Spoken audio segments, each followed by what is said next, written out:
องค์การสหประชาชาติเพื่อการพัฒนาประจำลาวและกระทรวงทรัพยากรธรรมชาติและสิ่งแวดล้อมได้จัดกองประชุมปรึกษาหารือขันแขวงภาคใต้ที่แขวงจำปาสักระหว่างวันที่21-22พฤษภาคมเพื่อปรับปรุงหางยุทธศาสตร์และแผนดำเนินงานชีวนานาพันธุ์แห่งชาติหรือ NB3 ฉบับปรับปรุงใหม่ในปี2026หาปี2030นั่นเอง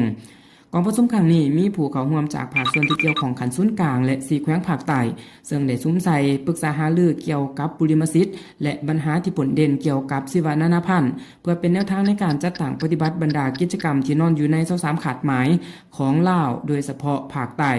เนื่องจากว่าผลสำรวจและหับของครอบครัวในชุมชนท้องถิ่น39ส่วนหอยแม้นได้มาจากการเก็บเครื่องปลาของดงและเกือบ90ส่วนหอยของสายพันธุ์สัตว์ป่าถูกนำมาเป็นอาหารเคียงคู่กับการเสริมสารความรู้และวิธีการดำรงชีวิตของชุมชน NB3 บ่เพียงแต่ซุ้มใส่การอนุรักษ์ธรรมชาติแต่ยังส่งเสริมเศรษฐกิจในพื้นที่ชุมชนและลดผ่อนความทุกข์ยากอีกด้วย